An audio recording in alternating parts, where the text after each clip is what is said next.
Nous avons ici une figure que l'on a obtenue par symétrie axiale autour de cet axe D. Nous avons deux triangles qui sont symétriques l'un de l'autre. On a ce point A qui, par symétrie, va arriver de l'autre côté au point A', et réciproquement, le point A', il passe de l'autre côté, il arrive sur le point A. On va donc avoir trois façons différentes de dire la même chose. On va pouvoir dire que le point A' est le symétrique du point A par rapport à la droite D, ou bien on peut dire que c'est le point A qui est le symétrique de A' par rapport à la droite D, et on peut également dire que les points A et A' sont symétriques par rapport à la droite D. Ces trois phrases sont des phrases qui signifient exactement la même chose, on a juste une formulation qui est légèrement différente.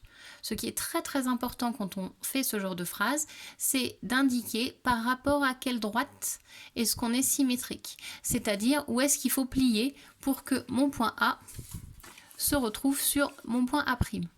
D'accord ? Si on ne définit pas l'axe de symétrie, on ne peut pas écrire la phrase clairement, en tout cas, quand on la lit, on ne va pas la comprendre. Donc on va avoir sur cette figure des points qui vont être symétriques, donc on va avoir pareil, le point B et le point B' qui sont symétriques par rapport à notre axe D, et les points C et C' qui sont symétriques par rapport à l'axe D. On va également pouvoir parler du triangle. Le triangle ABC, c'est le symétrique du triangle A'B', C' par rapport à D. Donc mon triangle ABC est le symétrique de ce triangle-là. Je fais attention à mettre les lettres dans l'ordre. D'abord A, donc ici j'ai d'abord A', d'abord B, donc ici j'ai B', et d'abord C, donc ici j'ai C'.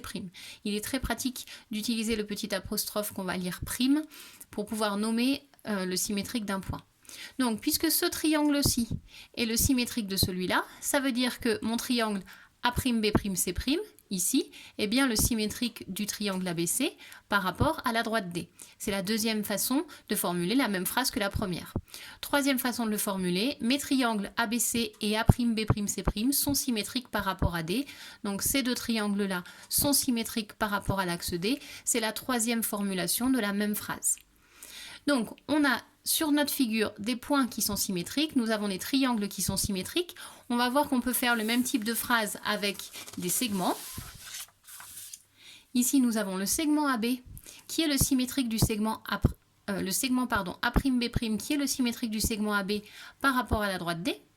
De la même manière, le segment AB est le symétrique du segment A'B' par rapport à la droite D. Et on peut également dire que mes segments AB et A'B' sont symétriques par rapport à la droite D.